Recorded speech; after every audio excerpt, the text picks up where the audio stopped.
Welcome to Engine Adventures. Today, the 2020 Ram 2500 with the 6.4 liter Hemi.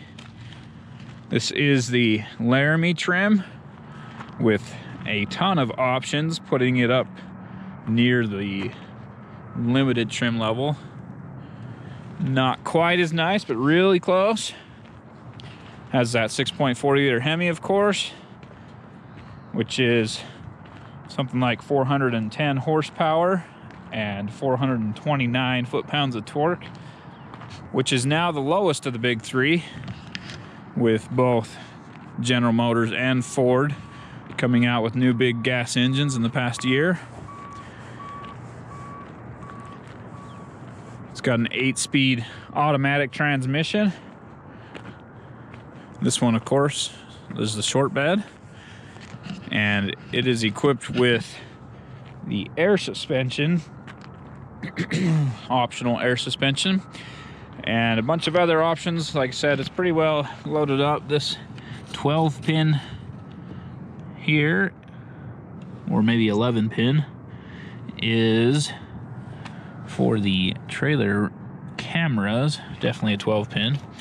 7 pin for your regular trailer stuff, and you get those same pieces of equipment here in the bed. Hit this light, and there you go. You've got those same hookups. It does have those LED lights on both sides and the ones up there on top, but with the bed cover on, the ones on top don't do you much good. This one does have the surround view cameras as well, so there will be cameras all around. These lights are pretty cool, little backup lights. Well, didn't come on. There we go. They light up the bed sides for you when you're loading it at night. The headlights are really pretty bright. They're very nice headlights. Just take a look under the hood. This thing is tall. It's hard to reach up in there. But 6.4 liter Hemi, and look how far back the engine's pushed. So the front of the engine is barely over the front of the axles. I don't know if it's easy to see that, but center line of the axle lines up on this front cylinder here.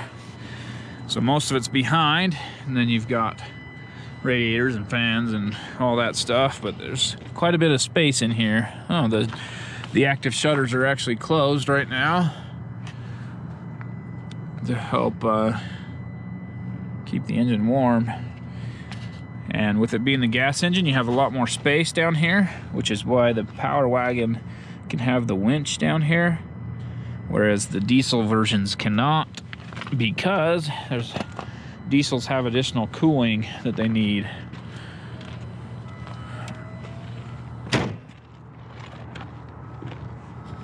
It does have the trailer tow mirrors that stand up, and the nice thing on these ones are these bubble mirrors are also adjustable. Instead of just having this section, these new Rams have that option. Let's take a look inside. Power steps, of course, fold out when you open and close the door. Probably already noticed that. There you go. And to make it stop beeping, fire it up. So I've been getting just about 14 miles per gallon. I've been idling a little bit right now, so it's a little bit lower. There's your headlights. So this one here is the one that turns on those mirror lights, and then the fog light above that, your dimmers for your gauges, and then your lights inside. It does have, this is the button you push to adjust those little mirrors. You can see it kind of has the white where the little mirrors are. You can power fold the mirrors in. No sunroof on this one, which is perfect for me. Power rear window.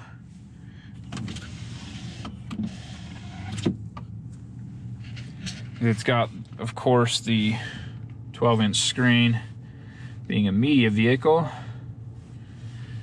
and you can set that up a variety of different ways. I don't know how well that's coming through for you guys. It's very reflective right now. Let me turn up the brightness all the way.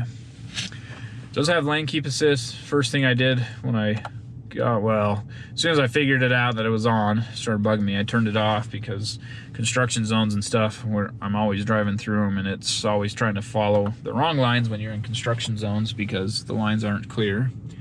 Additional pocket up there, 12-volt outlet. Got 4 USBs down here. Another, well, a 110 or 115 volt outlet right there. It's kind of hard to see. The RAM charger, wireless charging. Of course, this center armrest slides. Underneath this first one, another USB. So there's 5 USB ports here. And then my lunch. And some fun little things that won't get used very often, but are there. Of course, this storage system is really good. Dual glove boxes, an upper and a lower. Does have the sunglasses holder, and my glasses don't fit my Tifosi Jets. If you've got late aviators or something, they'll fit. But overall, really nice inside. This one's heated and cooled seats, heated steering wheel, and that's front and passenger. Does have the surround view cameras, and you can adjust those, showing different views. And then it has also, you can look at the bed, you can look at the backup camera, and you can pull these two up while you're driving. They'll stay up for a few seconds and then go away. This one will help you backing in a trailer. You can zoom out and see the sides.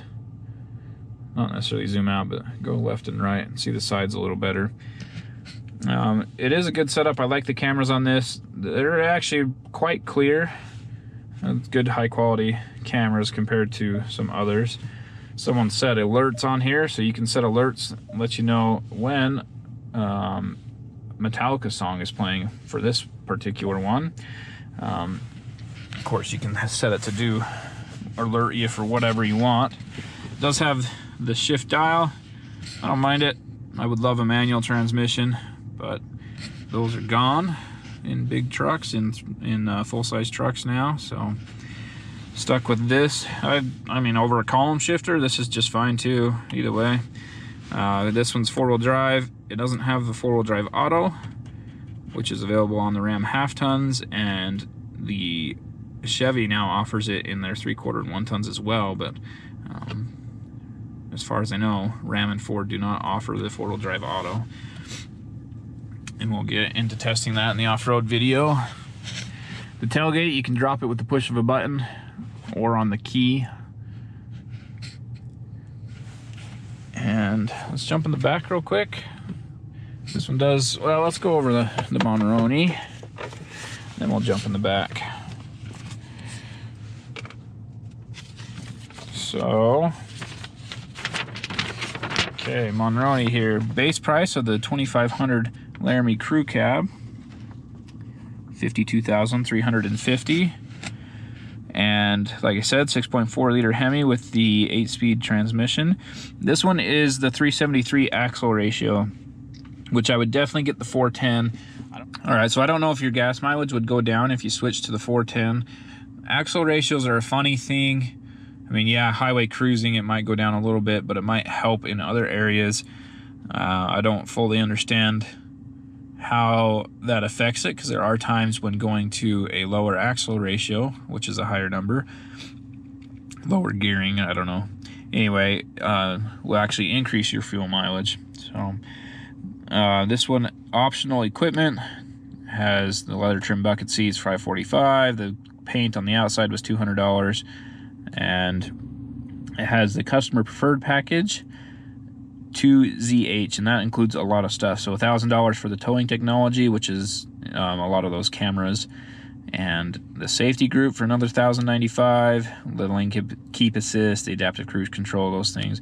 Protection group, which is the transfer case skid plate and the tow hooks, for $145. Fifth wheel prep, which is $495. It has the fifth wheel gooseneck anchor points in the bed of the truck. The bed utility group is the LED lighting and the spray and bed liner, and then it also has a step on the outside we should go show you that. The Night Edition, which is power folding black trailer tow mirrors with memory, and then everything is painted. So painted front bumper, painted rear bumper, body colored grille surround, and then the black accents all around it and the black rims. The Laramie Level 2 group is $4,100. That's the ventilated front seats, the rain sensing wipers, remote tailgate release, a whole bunch of stuff, heated second row seats, and the 17 speaker Harman Kardon surround sound system. Very good quality speakers. Trifold tonneau covers, another $695. The limited slip or anti-spin rear differential is $445, and I believe that's a Torsen style. Clearance lamps, $95. The power deployable running boards are another $1,000. The automatic leveling rear air suspension, $1,700, and the Uconnect 12-inch screen with navigation is basically $1,300, and the trailer camera wiring without the cameras is another $700, bringing the total to $70,980. So basically, you start with a $50,000 truck, option it up, so you're at $70,000 with a few add-ons there. I don't know on the 12-inch screen, but I know you can get auxiliary switches here, so it raises this row up a little bit and then puts 6 auxiliary switches underneath. I would go for that option if you are doing any sort of add-ons, lights, a winch, power takeoff utilities, whatever you're going to add on.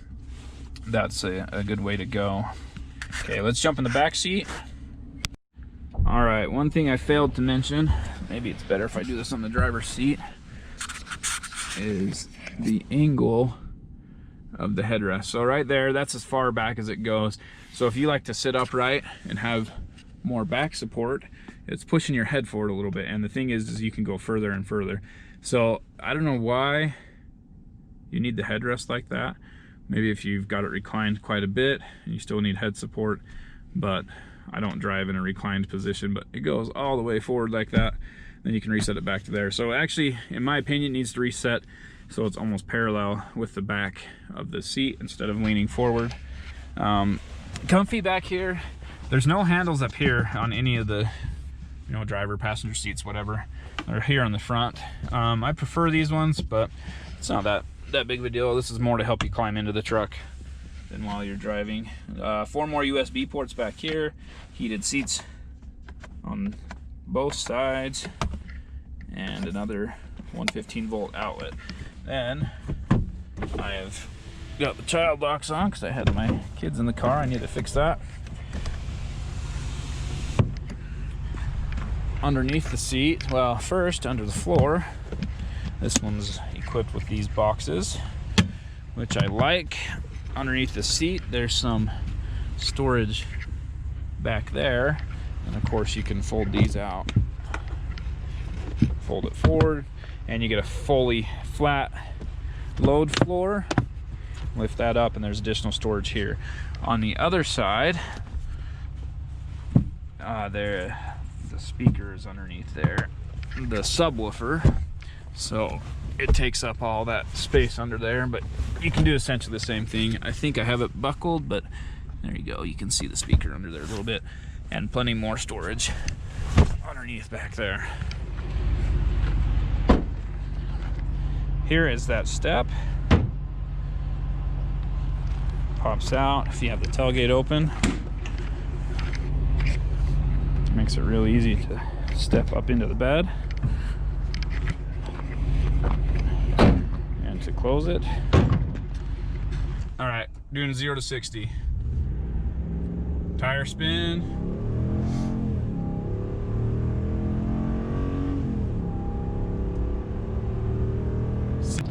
Here we are merging onto the freeway.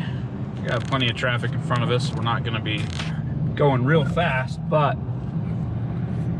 this truck has plenty of power when it's empty to make these merges no problem. I think this little Mazda will pick it up. Anyway, it's pretty capable truck, pretty smooth on the freeway. It does hit these expansion joints in the cement sometimes, and it makes it rough, which I don't know why this truck just feels a little bit more rough than the long bed diesel version that I drove last year. I don't know if there's different tuning or if it uses maybe the same front suspension or something. I don't think so. I think Ram has like 40 something different coil springs they use depending on your package, and it just rides a little bit more rough over some sections. Still overall better riding than the GM 2500s or the Ford F-250, but I just don't know what the difference is. I wish I had that long bed diesel to compare side by side with this one. Both 3/4 tons, both rear air suspension. Just would be nice to be able to compare them side by side. Thanks for watching Engine Adventures review of this 2020 Ram 2500 with the 6.4 liter Hemi gas engine. Overall, it's a great truck. It drives on road really pretty well. It's a little more rough than the long bed diesel version I had in the past. Not sure why that is. They were both equipped with the air suspension, but maybe the heavier weight of the diesel helps smooth out some of the bumps on the front end. This one is the short bed as well, so that might be lining up with some joints and bumps in the road a little better. But anyway, the long bed version just seemed to ride a little better. This one, overall, excellent truck. Really loved it. Enjoy the gas engine, but I definitely would go with the 410 axle ratio, not the 373 that this one has. 8-speed auto, shifts good and firm. It's not extremely smooth shifting. You feel the shift points, which is good. It's not a bad feeling when you feel these. It's not a harsh jerk or anything, but you know when it shifts gears, and I like that personally.